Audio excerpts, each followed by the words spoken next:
हमारे देश के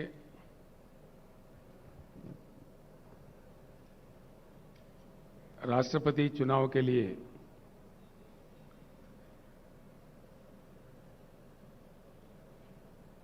चुने गए सम्मानित नेता माननीय यशवंत सिन्हा जी, मंच पर उपस्थित टीआरएस पार्टी के लोकसभा के नेता श्री नामा नागेश्वरराव जी, राष्ट्रपति चुनाव के लिए कोऑर्डिनेशन कमेटी जो बनी उसकी चेयरमैन भूतपूर्व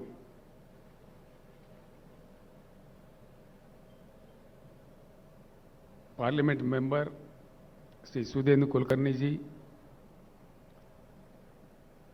माननीय मंत्रीगण, माननीय पार्लियामेंट के सदस्य, तेलंगाना लेजिस्लेटिव काउंसिल के सदस्य और हमारे तेलंगाना विधानसभा के विधायक भाइयों बहनों, मैं आप सबको नमस्कार करता हूं।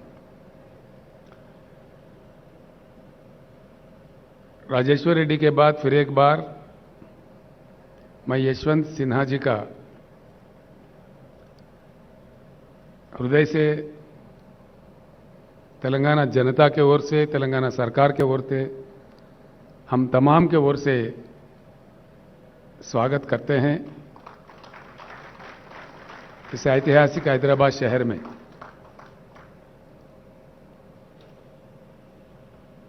यशवंत सिन्हा जी एक अच्छे सच्चे टॉल पर्सनालिटी है। उन्होंने अपने करियर एडवोकेट के रूप में स्टार्ट की है, बाद में वो आईएएस अधिकारी भी बने, अधिकारी के रूप में भी कई सेवाएं देश को उपलब्ध कराए। उसके बाद राजनीति में आए और सम्मानित रूप से एक बार वो वित्त मंत्री थे देश के और एक्सटर्नल अफेयर्स मिनिस्टर भी रह चुके हैं। उसके बाद उनके जो इनसाइट्स थे, जो मंत्रालय वो संभाल रहे थे, अंतर्राष्ट्रीय स्तर पर भी पेरिस में उनको पुरस्कार दिया गया, उनको सम्मानित भी किया गया। ऐसे एक नेता को आज स्वागत करने में हम फख्र महसूस करते हैं, उनको सम्मानित भी किया गया। ऐसे एक नेता को आज स्वागत करने में हम फख्र महसूस करते हैं। आज हम भाग्यशाली है कि एक अच्छे नेता को अच्छे ढंग से हमने राष्ट्रपति पद के लिए चुना है और आज हैदराबाद में जब वो आए, हम बड़ी अच्छी तादाद में उनके स्वागत भी किए हैं। इस चीज को लेकर देश के सारे पार्लियामेंटेरियंस को मैं एक अपील करना चाहूंगा। भारत में हमारे लोकतंत्र है, we have a democracy in practice in India. इससे पहले जब वीवी गिरी साहब राष्ट्रपति चुनाव के लिए लड़ रहे थे, उस समय हिंदुस्तान में एक नारा चला कि भाई आत्म प्रबोध से वोट दीजिए, और उसी के अनुसार वीवी गिरी जी का भी जीत हुआ। यह हमारे देश के इतिहास में है।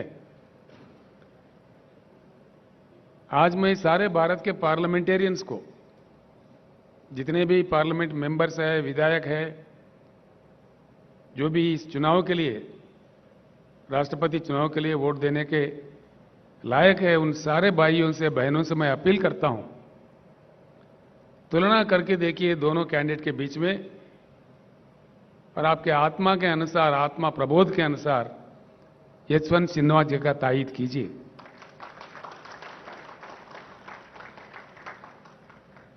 यशवंत जी, मैं दो चार शब्द जरूर कहना चाहूंगा।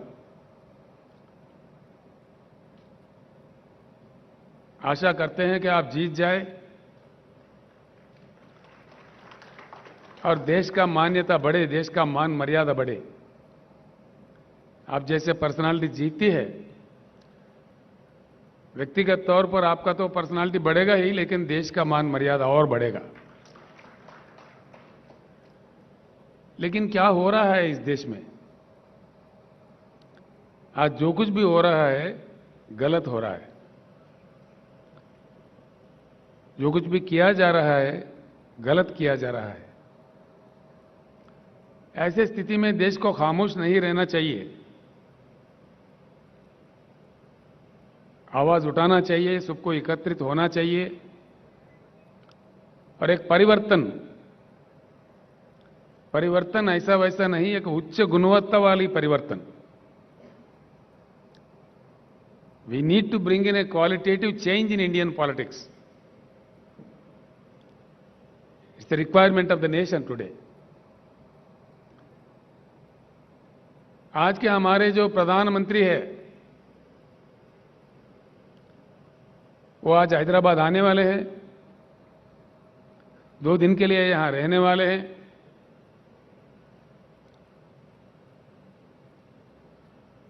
गला फाड़ फाड़ के हमारे खिलाफ बोलने वाले हैं। कोई बात नहीं, लोकतंत्र है, जो जिसके समझ में आए बोले, जो जिसको कहना है कहे। यही हमारा लोकतंत्र का मान्यता है।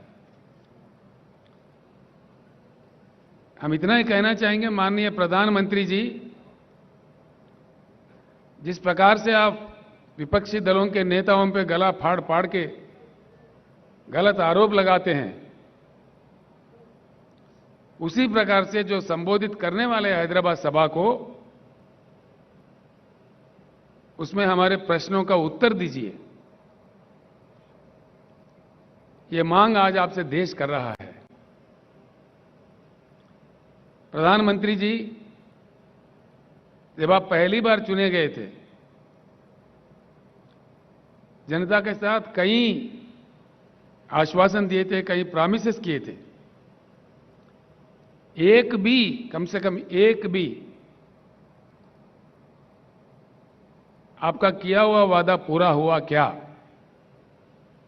हम जानना चाहेंगे तो किया है तो किस वादा आपने पूरा किया? एक भी, कम से कम एक भी टार्च लाइट डाल के भी ढूंढो तो नहीं मिलेगा। ये मैं नहीं, सारे देश कह रहा है।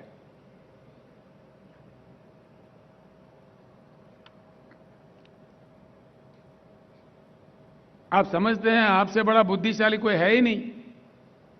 ठीक बात है। किसानों के बारे में, जो हमारे देश का बहुत बड़ा हिस्सा है, देश के अन्नदाता है, आपने कह दिया कि किसान का इनकम डबल करेंगे। डबल तो हुआ ही नहीं, खर्चा डबल हुआ जरूर।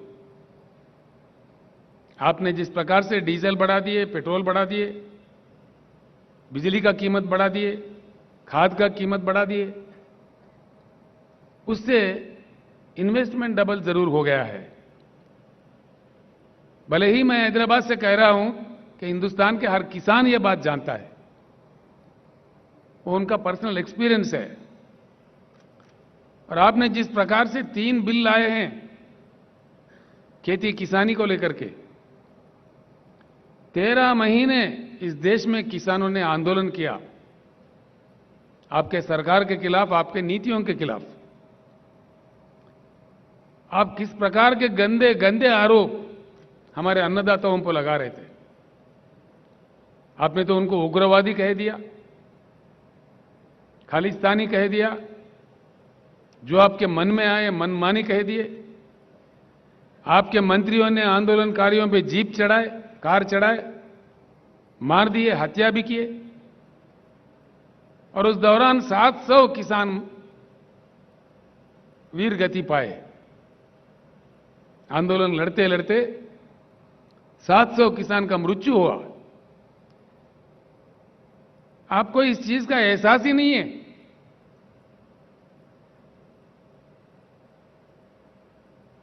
कोई दया नहीं है। क्या ये सच नहीं कि 700 किसान मारे गए? यहां से मैंने ऐलान किया था, यशवंत जी, आंदोलन के दौरान जिन किसान भाइयों ने अपनी जान गंवाई है उनको तो हम लौटा नहीं सकते, लेकिन उन परिवारों के देखभाल के लिए तेलंगाना सरकार की ओर से हमने 3-3 लाख रुपए हर घर में देने का घोषणा किया। और हाल ही में मैंने पंजाब सरकार के सहयोग से चंडीगढ़ तक जाके वहां किसानों के हाथ वो चेक दे दिए। इसके भी हमारे प्रधानमंत्री, हमारे भाजपा के नेता मजाक उड़ा रहे थे, आप तो देते ही नहीं। कम से कम जो देने वाले हैं उनका मजाक भी उड़ाते हैं। ये आपका राज है, ये आपका नीति है। इस प्रकार का सरकार आप चला रहे हैं इस देश में। दोस्तों, ये सोचने की बात है, जिस प्रकार के बातें माननीय प्रधानमंत्री कह रहे थे, हुआ क्या? अगर आप सही थे, अगर आपके बनाए हुए कानून सही थे, आखिर हुआ क्या? सारा देश के सामने आपको सर झुका के किसानों को माफी मांगना पड़ा। आपने माफी मांगा? ये तो प्रधानमंत्री का आदत है। चुनाव के वक्त है मीठी मीठी बातें, चुनाव गुजर गया तो झूठी झूठी बातें। ये देश देख रहा है, देश महसूस कर रहा है। अगर आप सही थे तो फिर किसानों को क्यों माफी मांगा? आपके बनाए हुए कानून क्यों वापस लिए? और उसके बाद में किसानों को जो आश्वासन आप दिए थे, क्या हुआ? आज तक कोई बात ही नहीं है। किसान आपको कोई सोना हीरा थोड़ी मांग रहा है। किसान, देश के किसान, किसान अपने उगाए हुए पैदावारी का मोल मांग रहे हैं, मिनिमम सपोर्ट प्राइस मांग रहे हैं, एक इज्जतदार जिंदगी मांग रहे हैं। जिस प्रकार से आप पूंजीपतियों का एनपीएस का कर्जा उतारते हो लाखों करोड़ देके, वो नहीं मांग रहे किसान। किसान मांग रहे तो अपने हक मांग रहे, अपने पैदावारी का दाम मांग रहे, वो भी देने का क्षमता आपके पास नहीं है। आप आवाज ऊंचा करके, बात करके, जो मन में आए कह के आप कहते जाओ, आगे ये नहीं चलने वाला है इस देश में। किसी भी एक वायदा, किसी भी एक प्रॉमिस आपने फुलफिल नहीं किया।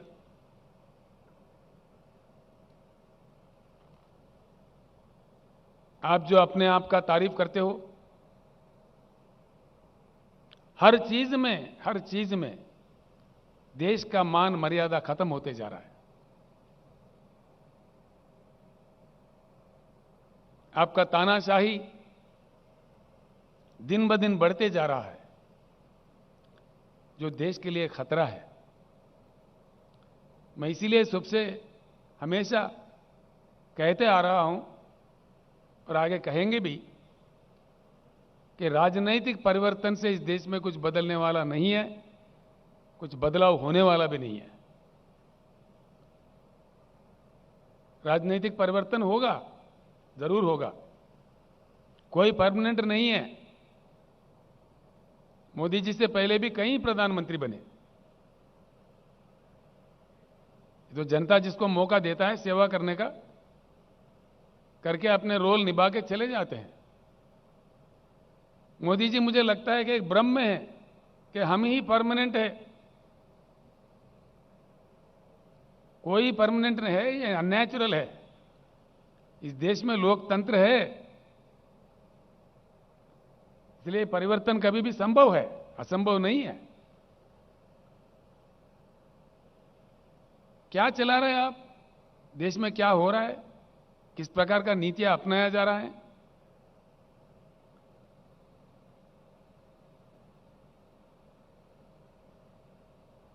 हर हालत से हिंदुस्तान बेहाल होते जा रहा है। किसान परेशान, बेरोजगार नौजवान परेशान, उद्योगपति परेशान, इन्फ्लेशन बढ़ रहा है, प्राइस राइज हो रहा है एसेंशियल कमोडिटीज का। आपका एडमिनिस्ट्रेशन का गुणवत्ता क्या है? क्या नतीजा मिला है इस देश को?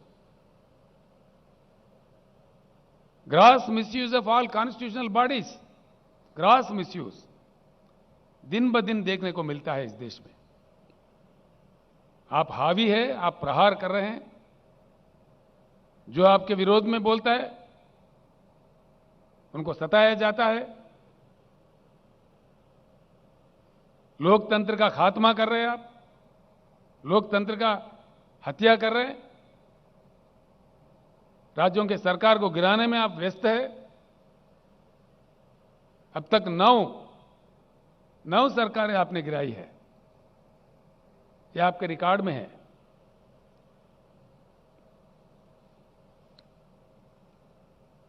इसका नतीजा क्या हो रहा है? किसी भी तरफ देखो बेहाल हिंदुस्तान। किसान परेशान, जवान परेशान, नौजवान बेरोजगार परेशान, उद्योगपति परेशान। कौन खुश है आपके सरकार से? सिवाय आपके भाषणबाजी के, सिवाय आपके झूठे प्रचार के, आपके अखबारी विज्ञापन से कौन खुश है? हकीकत जानने की कोशिश कीजिए। मैं आपसे मांग करता हूं, माननीय प्रधानमंत्री जी, भाइयों, मैं आपको एक बात जरूर बताना चाहूंगा। नरेंद्र मोदी जी 15वां प्रधानमंत्री है इस देश का। He is the 15th prime minister of India. इनसे पहले 14 प्रधानमंत्री और बने थे। किसी के कालखंड में भी, किसी के भी कालखंड में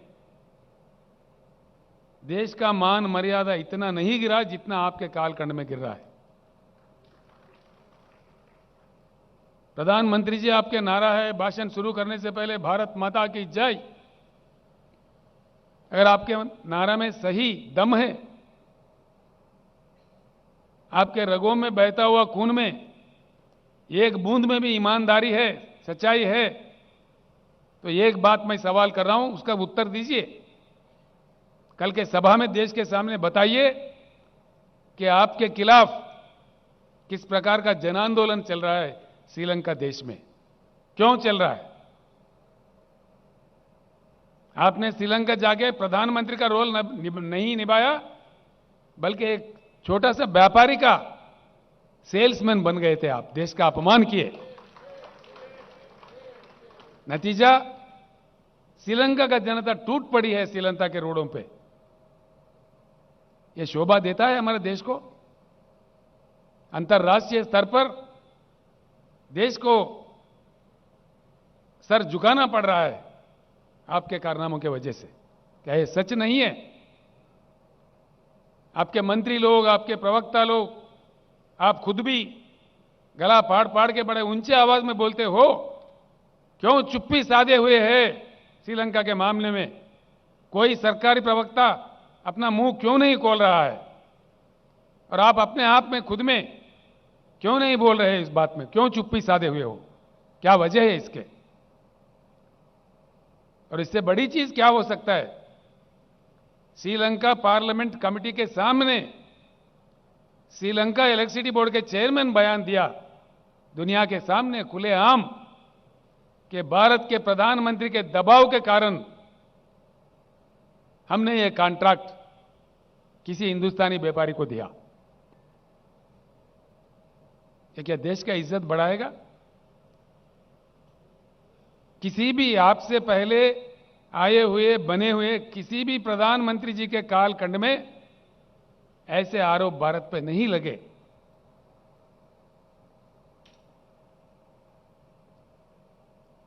भले ही आप खामोश हो, हम खामोश नहीं बैठेंगे।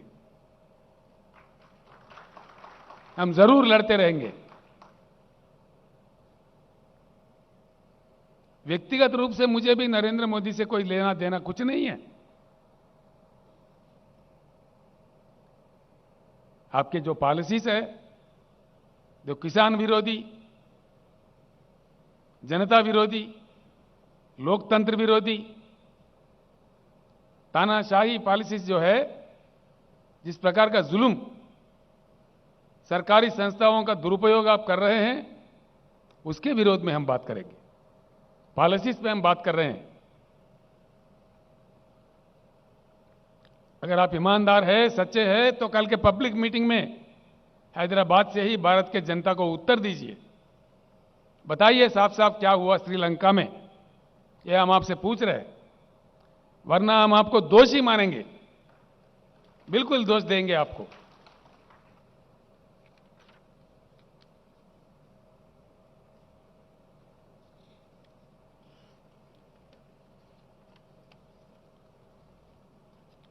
आपका और एक नारा था जब आप प्रधानमंत्री बने थे, मेक इन इंडिया। मैं पूछ रहा हूं माननीय प्रधानमंत्री जी, कुछ नतीजा मिला इसका? आपके डर से, आपके रवैया से, आपके नीतियों से पूंजीपति अपने निवेश को वापस लेकर देश से भाग रहे हैं। भूतपूर्व केंद्रीय सरकारों के गलत से पहले हमारे देश से बहुत सारा ब्रेन ड्रेन हुआ। अब आपके कालखंड में आज निवेश का ड्रेन हो रहा है। लाखों करोड़ विथड्रा करके विदेशों में जा रहे हैं। मेक इन इंडिया में लोग नहीं आए, मेक इन इंडिया में कुछ नहीं हुआ। ये तो झूठ था, बिल्कुल झूठ, सफेद झूठ। हुआ ही क्या है? कल के भाषण में बताइए क्या हुआ मेक इन इंडिया से? कुछ आया देश में या कुछ गया? कितने भारी उद्योग चले गए? कितने श्रमिक रोडों पे आ रहे हैं आपके गलत नीतियों के कारण से? तुलना कीजिए।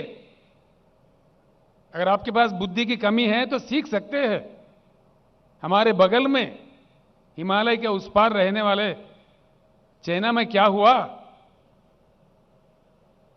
वहां बातें कम, काम ज्यादा, अच्छा नतीजा।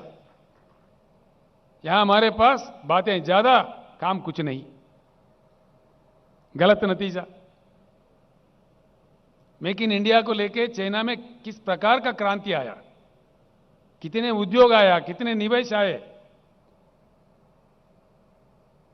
माओ साहब के दौर तक चाइना गरीब से गरीब था, उनका जीडीपी हमसे कम था। आज 16 ट्रिलियन इकोनॉमी से, 16 ट्रिलियन डॉलर इकोनॉमी से चाइना है।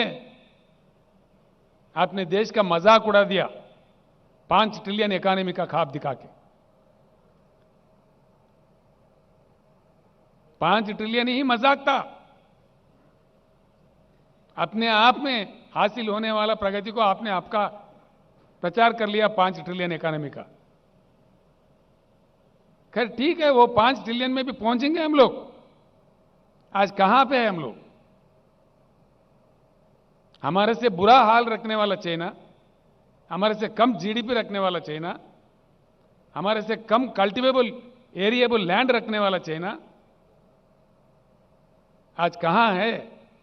16 ट्रिलियन इकोनॉमी से आज हम कहां हैं? 3.1 ट्रिलियन डॉलर पे है हम लोग आज। इसी रफ्तार से अगर हम चले,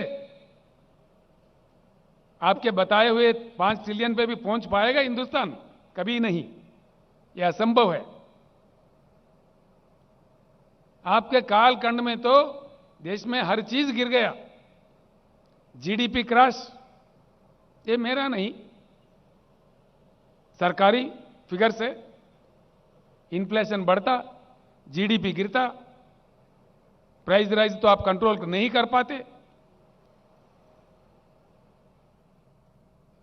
फिर किस चीज की आप कंट्रोल कर पा रहे? लाखों करोड़ों श्रमिक जो उद्योगों में काम करके के अपने जीवन बिताते, वो बेहाल है, परेशान है, मजबूर है, आंदोलन कर रहे हैं, और आप उसका अपमान करने में व्यस्त है। मोदी जी, मैं एक बात पूछता हूं, 100 साल के लिए, 100 साल के लिए उपयोग करने के लिए हमारे देश में भगवान हो या प्रकृति हो दिया हुआ संपत्ति है कोयला, 100 साल के लिए। और भी जियोलॉजिकल सर्वे से और भी निकल रहा है, हर साल 5 मिलियन टन से लेकर 5,000 मिलियन टन से लेकर 10,000 मिलियन टन का कोयला निकालता है जब सर्वे करते हैं। एक चीज बताइए, इतनी संपत्ति, इतने नेचुरल रिसोर्स हमारे पास रखते हुए आज विदेशों से आप कोयला क्यों मंगा रहे? दीजिए, कल उत्तर दीजिए, कल आपके भाषण में कहिए, ताकि देश जाने क्या मजबूरी है। आप मजबूर है आपके साहूकारों को हेल्प करने में।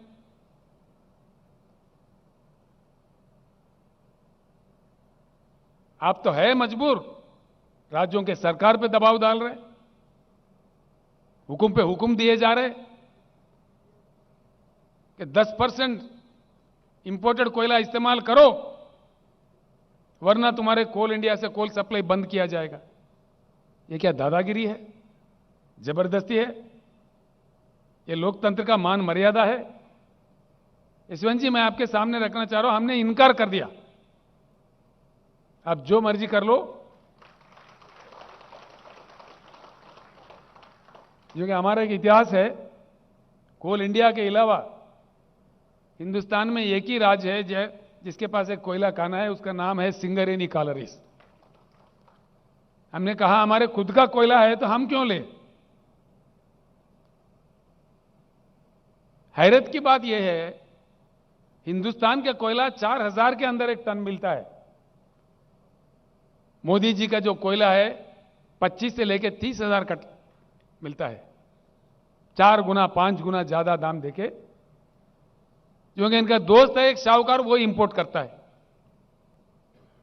इसीलिए मैं आपको टाइटल दे रहा हूं कि आप प्रधानमंत्री का काम नहीं कर रहे हो, आपके साहूकार दोस्तों का सेल्समैन बन के काम कर रहे हो। हां, बिल्कुल।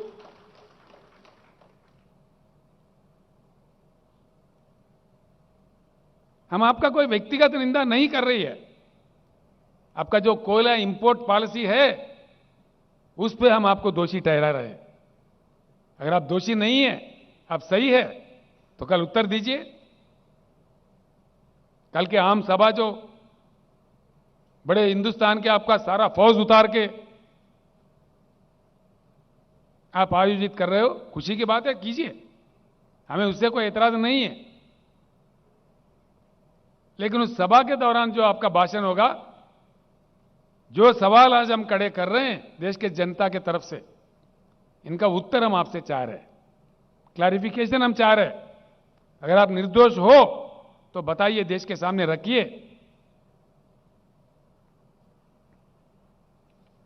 मेक इन इंडिया, नए उद्योग तो नहीं आए, जो ऑलरेडी है हमारे पास वो भाग रहे। फिएट कंपनी चला गया, फोर्ड कंपनी चला गया, जनरल मोटर्स चला गया, डॉटसन चला गया, यूनाइटेड मोटर्स चला गया, हार्ली डेविडसन चला गया। क्या ये सच नहीं है? यह है मेक इन इंडिया का नतीजा? ये तरीका है देश चलाने का? इन चीजों से देश का विकास होगा? विकास नहीं, सत्यानाश होगा। अगर ये माहौल ऐसे ही बने रहे, पूंजीपति अपने निवेश को विथड्रा करे, हमारे देश से इंडस्ट्री भाग रहा है, निवेश का ड्रेन हो रहा है, हम स्पेक्टेटर बने रहेंगे, देश का सर्वनाश होगा। बड़ा ही दुख होता है, हो क्या रहा है और प्रचार क्या किया जा रहा है। ये कितनी गलत बात है। हमारे इतने विशाल देश है, विशाल जनता है, 140 करोड़ पे पहुंच रहा है हमारे पॉपुलेशन। इनके साथ जो आप खिलवाड़ा कर रहे हो, मजाक कर रहे हो, ये देश के हित में अच्छा नहीं है, बिल्कुल गलत है। आपने एक भी बात निभाया क्या? आपने कह दिया काला धन वापस लाएंगे, आया क्या मोदी जी? अगर आया तो कहां आया? अरे आखिर हम जानना चाहते हैं कितना काला धन वापस आया भाई।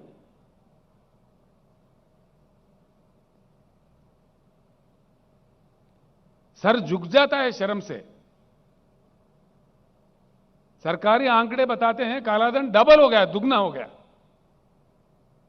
कालाधन कंट्रोल नहीं हुआ लेकिन डबल हुआ।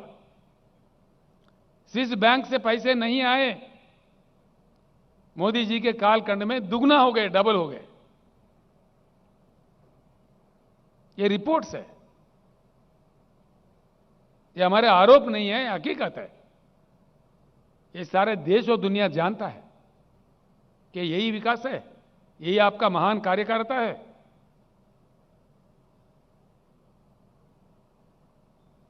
एक भी वादा, कम से कम एक, भाइयों बहनों 2022 तक कोई आदमी, कोई कुटुंब ऐसा नहीं रहेगा कि जिसके पास मकान नहीं हो। दिया?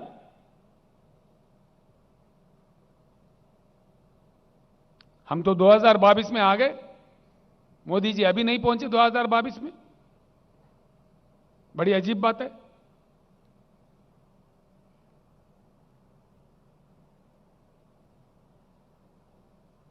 भ्रष्टाचार मुक्त भारत, मोदी जी का एक पॉपुलर नारा, मैं ना खाऊंगा ना खाने दूंगा। आप तो इतना खा गए, इतना खिला रहे आपके साहूकारों को,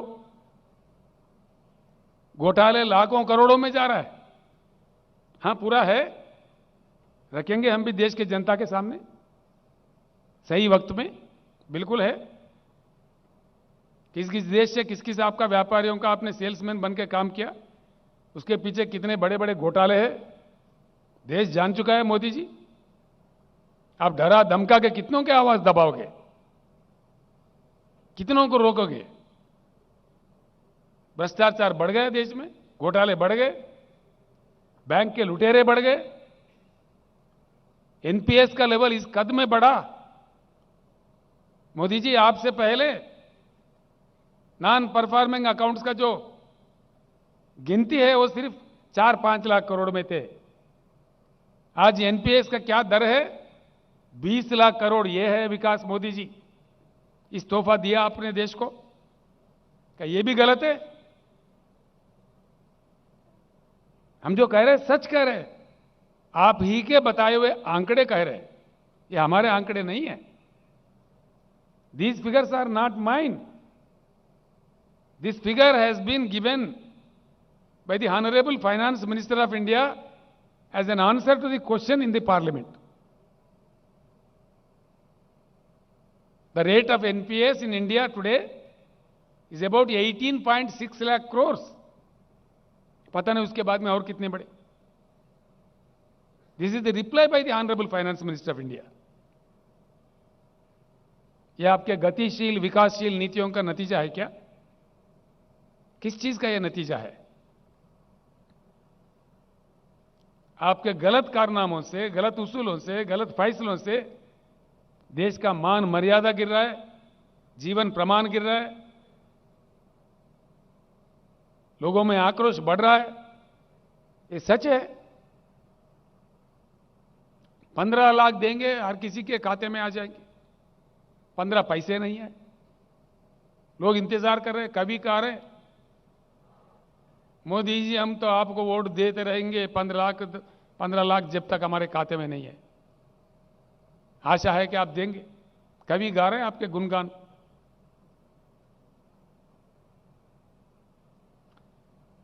किसी भी वादा, उद्योगपतियों के साथ, छोटे उद्योगों के साथ आपने जो वायदा किया, एमएसएमई को 1 घंटे के अंदर लोन देंगे, महीनों भर भी इंतजार करें, नहीं मिलता। बस आपका वादा वादा रह गया। मोदी जी, आप जब रुपया गिर रहा था, जब माननीय मनमोहन सिंह जी प्रधानमंत्री थे, आप अपने गला फाड़ फाड़ के बोल रहे थे। आज रुपये का वैल्यू क्या है, मैं पूछ रहा हूं आपसे, कल उत्तर दीजिए। भारत के इतिहास में पहली बार सबसे नीचा वैल्यू किसी प्रधानमंत्री के समय में नहीं हुआ। यह भी आपको शोभा देता है प्रधानमंत्री जी? 79 रुपीस यूएस डॉलर के प्रति आज हमारा रुपये का वैल्यू है 79 रुपीस। अरे बाप रे, ये देश का हालत को बता रहे हैं। आपका कितना महान एडमिनिस्ट्रेशन है, इसका यह नतीजा है। आप ही कह रहे थे, मैं जानना चाहता हूं भाई, नेपाल का रुपया नहीं गिरता, बांग्लादेश का नहीं गिरता, सिर्फ भारत का ही क्यों गिरता? हम जानना चाह रहे हैं मोदी जी, आज भारत का ही रुपया क्यों गिरता?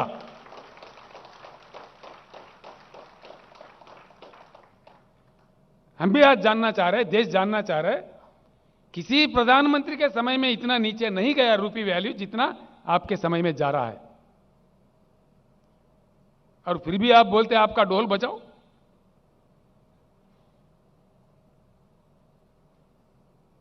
क्या यह सच्चाई नहीं है? अगर आप निर्दोष हो, इसका उत्तर दीजिए कल के सभा में, जनता को बताइए। हम खुलेआम पूछ रहे।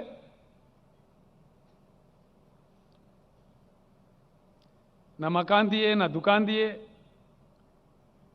न वादा किया गया पैसे दिए, न नौकरी दिए। 2 लाख 2 करोड़ नौकरियां हर साल। अब हैरत की बात यह है, नया तो नहीं मिले, लेकिन जिस कदर आप प्राइवेटाइज कर रहे हैं, एलआईसी जैसे संस्था को भी बेच रहे, नवरत्ना को भी बेच रहे, लोगों को रोड पे लाया जा रहा है। नया तो नहीं मिले, लेकिन है जो मौजूदा है वो भी जा रहे। ये मेरा बात नहीं, सारे देश ये बात जानता है।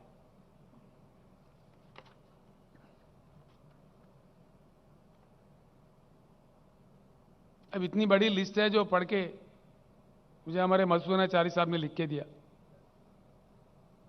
मैंने बोला, चारी साहब कुछ बांट दीजिए, यशवंत जी आ रहे हैं, सभा है। अब इसको पढ़ दूं तो और 2 घंटे लगेगा।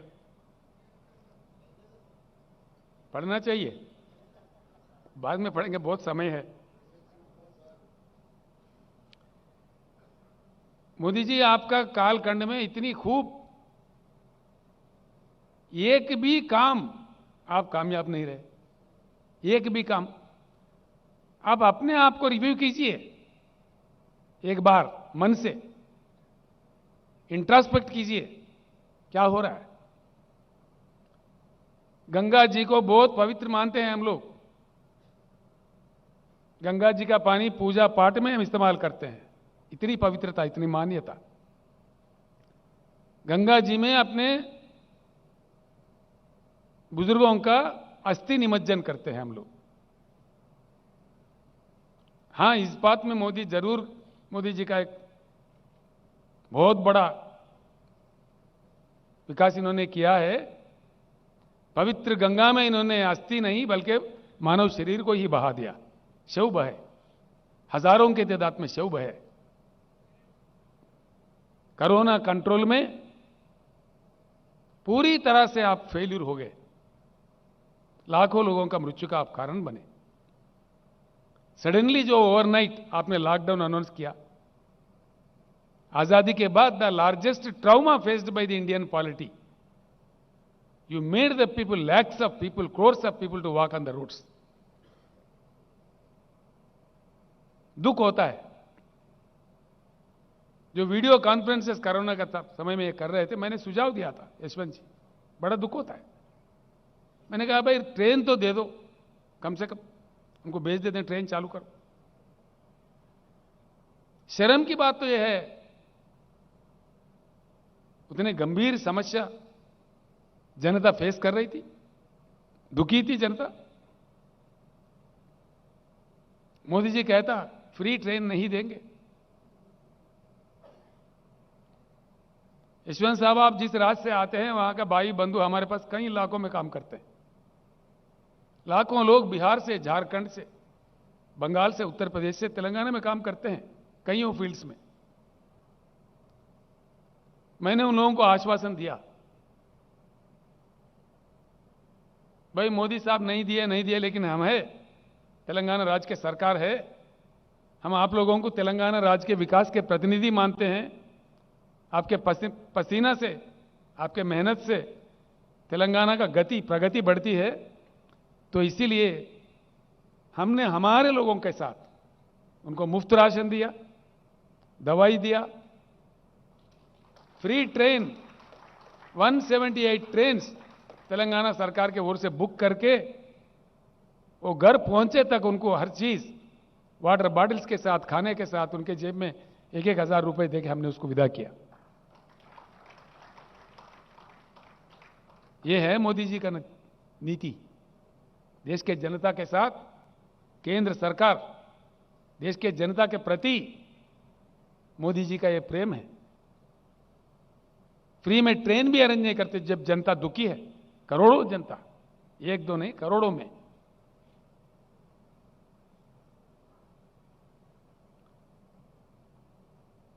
हर चीज, हर पॉलिसी देश को नष्ट कर रहा है।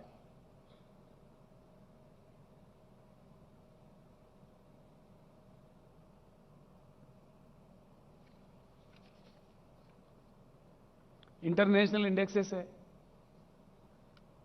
हर इंडेक्स में गिरावट, पहले से बुरा हाल, बद से बदहाल, बद से बदतर होते जा रहे हैं।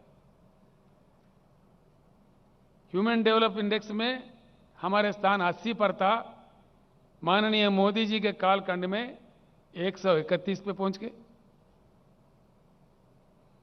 यह आपका मिसरूल का नतीजा है। हंगर इंडेक्स में हमारे भारत का स्थान 63 था, आज मोदी जी की बदौलत, मोदी जी के महान कार्यकारिता का निशाना है, हम 101 पे पहुंच गए, from 63 to 101। Individual rights, fundamental rights, Hindustan का जगह 85 था, 85, आज हम पहुंच गए 119, यहां पे भी गिरावट। बेरोजगारी ever highest in the history. Modi ji आने से पहले इसका दर, इसका percentage, it was at 5.6% unemployment in the country. Today it is, महान मोदी जी के महान एडमिनिस्ट्रेशन का नतीजा यह है, ever high in the country, 8.1% पे पहुंच गया अनएम्प्लॉयमेंट रेट। ये भी आंकड़े हमारे नहीं है। प्रेस फ्रीडम, भारत का स्थान 131 था, आज 142 पे पहुंच गया। और आपने बड़ा मेहनत करके मोदी जी, गोदी मीडिया भी आपने सृष्टि किया भारत में, तो सारा देश जानता है। हैप्पीनेस इंडेक्स 111 हमारा स्थान था, मोदी जी के प्रभाव से 136 पे पहुंच गया। एनवायरमेंटल इंडेक्स में 180 देशों को गिना गया था, हमारा नंबर 180 आ गया। बॉटम कंट्री, ये हमारा देश का हालत है, ये आपका कार्यकारिता है। आपने जिस प्रकार का मजाक उड़ाया देश का, देश के जनता का, जिस प्रकार का गिरावटें देखने को मिल रहा है राष्ट्रीय स्तर पर, अंतर्राष्ट्रीय स्तर पर, इससे हर चीज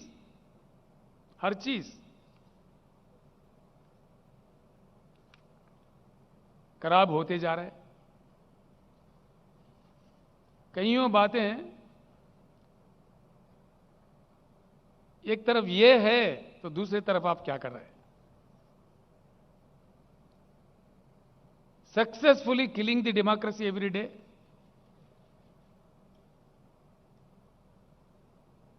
successfully killing the federal system of India, राज्यों के सरकार को सताना, जो इनके बात नहीं मानते उनको गिराना।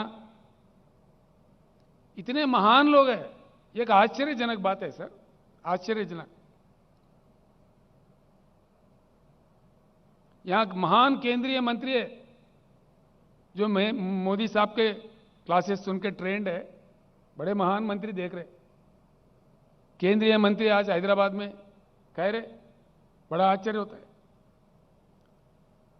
साहब यहां पे 119 एमएलए सीट है, जिनमें से हम और हमारे फ्रेंडली पार्टी मिलके 100 सीट हम जीत लिए थे। 88 तो हम जीते थे, 95 सीट्स हम जीते थे, 3/4 मेजॉरिटी। उसके बाद में हमारी संख्या बढ़ी, आज टीआरएस के एमएलए है 103, 104, और हमारे एक फ्रेंडली पार्टी है उनके एमएलए 7। और माननीय केंद्रीय मंत्रीगण जो हैदराबाद में बैठे हुए हैं वो कह रहे हैं महाराष्ट्र में जैसा सरकार गिरा है तेलंगाना में देखने को मिलेगा, तेलंगाना सरकार भी गिराएंगे। ठीक बात है, गिराइए।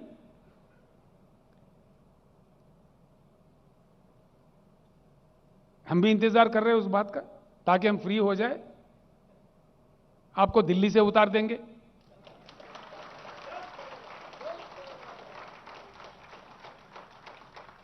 हमेशा हमेशा क्रांति का रास्ता क्राइसिस से ही बनता है। तेलंगाना एक ऐसा समाज है यशवंत जी, 60 साल लड़के अपने अस्तित्व को, अपने गरिमा को बनाए रखने के लिए तेलंगाना का जनता ने 60 साल लड़ी है, आखिरकार अपने बलबूते अपने राज हासिल करके आज आगे बढ़ रहा है, आप सब लोगों के आशीर्वाद से। एक जंग और लड़नी पड़े, तेलंगाना कभी पीछे नहीं हटेगा। दूसरी तरफ भारत का अपमान इस कदर हो रहा है अंतर्राष्ट्रीय स्तर पर, जिससे हमें बहुत बड़ी चिंता है। करोड़ों लोग, हमारे लोग बाहर अपना जिंदगी जीते हैं, छोटा मोटा बड़ा कुछ ना कुछ नौकरी, करोड़ों, कई करोड़ है। जिस प्रकार का द्वेष, विद्वेष, डिवीजन, हेट्रेड, युवाओं का सोच विचार को आप पोल्यूट कर रहे हैं, यह देश के लिए अच्छा है मोदी जी? मैं कह रहा हूं, हमारा इतिहास है, हमारे परंपरा है, हमारा देश का गरिमा है, सहनशील देश है, हमारे सहिष्णुता है, हमारा संस्कार रही है। जीवो और जीने दो। आप आधा पेट खाओ लेकिन अगला को खिलाओ। शास्त्री जैसा महान नेता उपवास रखने के लिए कहा, सब देश के लिए, देश के गरीबों के लिए। जो अमीर लोग हैं हफ्ते में एक बार का खाना बंद करके गरीबों को दो, ऐसे महान नेता थे। आज किस प्रकार के नेता हम देख रहे हैं? इधर खुदवाई करो, उधर खुदवाई करो।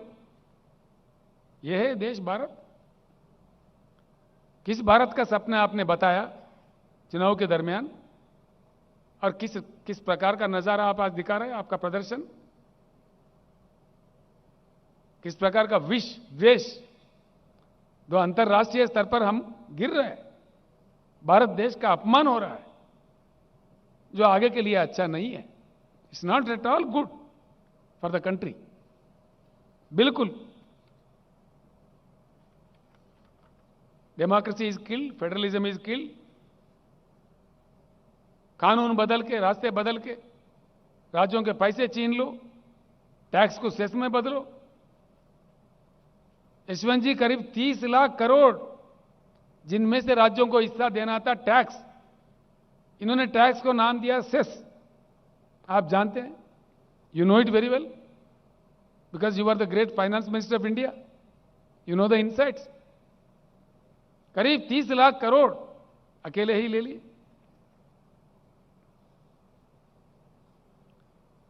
हैरत तो इस बात की है, जिनको पूरे देश ने मान्यता दी है और विदेशों में भी, जब हम जाते हैं किसी विदेश में, कहीं गए किसी जगह, भाई आप कहां से हो?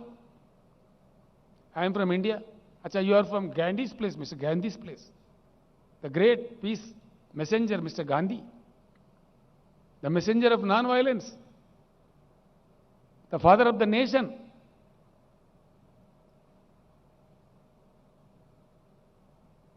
अरे आपका इतना मतलब impatience, father of the nation को भी आप लोग अपमानित करते हो।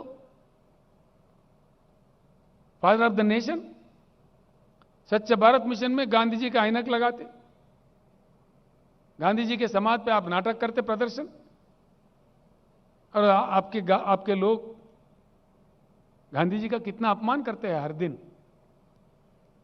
इस चीज के बारे में क्या मोदी जी आपको मालूमात नहीं है कि आप इतने दुर्बल प्रधानमंत्री हैं, कमजोर प्रधानमंत्री, इनको कंट्रोल नहीं कर पाते?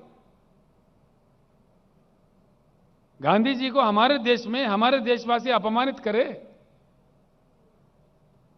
ये अपने आप को अंतर्राष्ट्रीय स्तर पर सर झुकाने की बात है, भारत के गरिमा को कम करने की बात है। ये भारत के इज्जत को बढ़ावा नहीं देगा। क्या कहेंगे दुनिया हमको, बाहर देशों में क्या कहेंगे लोग हमको? हमारे, जिनको हमने जाति पिता, जो फादर ऑफ द नेशन कहा, हम खुद उनके अपमान करें तो अंतर्राष्ट्रीय स्तर पर भारत का गरिमा क्या होगा? इतना भी आपके पास इंफॉर्मेशन नहीं है मोदी जी? आप अंदर से उचका रहे हो, बाहर नाटक कर रहे हो। देश जान गए आप क्या है।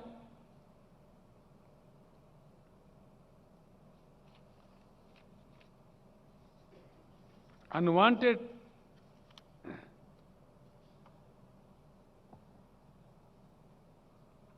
और आपके नीति देखिए, किसी भी प्रधानमंत्री के समय जब सारा दुनिया पार्लियामेंट्री डेमोक्रेसी अडॉप्ट किया है, चुनाव के प्रक्रिया को लेकर चला रहे, हमारे जैसे कई देश हैं जहां चुनाव के जरिए सरकारों को चुने जाते हैं। तो किसी भी प्रधानमंत्री कभी भी ये गलती नहीं करे कि दूसरे देशों के चुनाव के संदर्भ में हम दखल अंदाजी ना दे। पता नहीं कौन जीतेगा कौन हारेगा। जब दुनिया के साथ जीना है, हर देश के साथ हमारे संबंध अच्छे रखने पड़ते हैं। It's a dire necessity of the country to keep good relations with all the nations. Modi ji की महानता यह है, उनका बुद्धि देखिए, कुशलता। ये गए ह्यूस्टन में, अमेरिका में,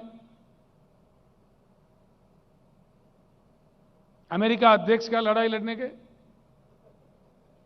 और कह दिया वहां पे, अब की बार ट्रंप सरकार। अब ट्रंप गया गंगा में, तो भारत कहां जाए? ये नीति है।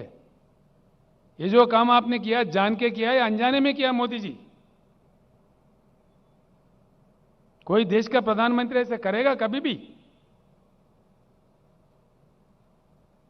आप क्या समझे अमेरिका अध्यक्ष चुनाव को? अहमदाबाद म्युनिसिपल कॉर्पोरेशन इलेक्शन समझा? कोई जिम्मेदारी थी जब आप ये बात कह रहे थे? इतना बड़ा देश का क्या कर रहे थे आप? मजाक उड़ा रहे थे आप? ये है जी इनकी नीति। ये है हमारे देश के महान प्रधानमंत्री जो गला फाड़ फाड़ के बोलते हैं, धूम धूम मचा देते हैं छोटी छोटी बात पे। बताइए आपने कहा कि नहीं कहा आपके ह्यूस्टन के सभा में? अगर कहा तो क्यों कहा? मैं तो डिमांड करता हूं देश से माफी मांगिए आप। हां, बिल्कुल डिमांड करते हैं। जो अपने भारत के गरिमा को कम किया है।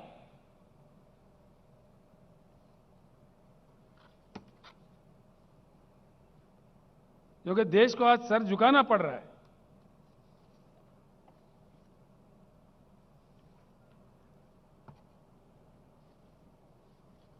आखिर में ही एक बात कह के अपने शब्द खत्म करूंगा। मोदी जी भगवान है ये मान रहे लोग, ठीक बात है। जो कि अच्छे इंसान को इंसान ही बने रहना चाहिए, भगवान कभी बनना नहीं चाहिए। इंसान को ऐसे ख्वाब कब दिखने लगते हैं, अपने अहंकार जब सर पे आ जाता है, तभी ऐसे बातें, ऐसे विकृत, एक मनोवैज्ञानिक विकृति है। मोदी जी एक बात का उत्तर दीजिए, जरूर हम मांग करेंगे। What is the greatness of mister Narendra Modi? आपको जनता ने जो मैंडेट दिया 10 साल का 2 बार चुन के, आपने 8वां साल का भी बजट पेश कर दिया, यानी 80% आपका कालखंड का समय खत्म हुआ और आपने बता दिए कि आप में कितनी क्षमता है। You have exhibited your capability and your level of capability, your capability level is, देश में 70,000 टीएमसी पानी की उपलब्धि है। आप कम से कम पीने का पानी भी फराहम नहीं करें जनता को। और शर्म की बात यह है, पीने का पानी देश के कोना कोना तो छोड़ो, देश के राजधानी दिल्ली में भी आप पानी नहीं दे पा रहे। यह आपकी मान्यता है। दिया आपने? हाल ही में मैं जब दिल्ली गया, वहां के लोग रो रहे थे। जो पीने के पानी नहीं देने वाला प्रधानमंत्री है, बड़ी बड़ी बातें करते हैं। पीने का पानी, क्या यही हिंदुस्तान का किस्मत है? आप ना बिजली दे सकते हैं और ना पीने का पानी दे सकते हैं। देश में उपलब्ध सहज रिसोर्सेस को एक्सप्लॉइट करके देश के जनता को नहीं दे सकते हैं। क्या दे सकते हैं? सिर्फ भाषणबाजी, द्वेष, विद्वेष, विपक्षियों का अपमान, सरकारी संस्थाओं का दुरुपयोग, सिवाय इसके क्या मिला है इस देश को? लिहाजा भाइयों, हम सब लोग मिलकर तेलंगाना की लड़ाई लड़े थे लोकतंत्र के आधार पर। खैर समय लगा, लेकिन हमारे मेहनत का फल हमें मिला। मैं आप लोगों से यशवंत सिन्हा का जो कद है, जो एक उत्तम नेता है इस देश का, सिन्हा जी, उनका समर्थन करने का इस सभा में मैं फिर एक बार आप लोगों से अनुरोध करता हूं, एक नए भारत को, अच्छे भारत को, ईमानदार भारत को बनाने के लिए फिर एक जंग हमें लड़ना पड़े। हम आज से ही शुरू करते हैं। मैं धन्यवाद देता हूं हमारे हैदराबाद शहर के नेताओं का, यहां के मंत्री, यहां के हमारे पार्टी के अध्यक्ष गोपीनाथ जी का, रंगारेड्डी मेडचल जिले के भी अध्यक्षों का और मंत्री लोगों का, विधायकों का मैं धन्यवाद देता हूं कि जितना शानदार प्रदर्शन आपने किया है। आज हैदराबाद में लोकतंत्र खिला है। The test of democracy have shown in Hyderabad today. The wonder is that the spirit of democracy is still alive in India. एक नहीं बल्कि 1 लाख मोदी भी लोकतंत्र का, हमारे देश का लोकतंत्र का गला नहीं घोट सकते। इस प्रदर्शन से आज हमने हिंदुस्तान को यही बता दिया, जिसका मुझे गर्व है। I am thankful to all of you. जिस प्रकार का प्रदर्शन आज आपने किया है, I am very very thankful to you. आगे चल के भगवान से हम प्रार्थना करते हैं कि एक अच्छे भारत बने, उज्जवल भारत बने, महान सुहान भारत बने, और देश के गरीबों का किस्मत खुले। फिर एक बार हम सबके तरफ से माननीय यशवंत सिन्हा जी का हृदय से मैं स्वागत करते हुए, उनका जीत का मनोकामना करते हुए मैं अपने शब्द वापस लेता हूं। धन्यवाद।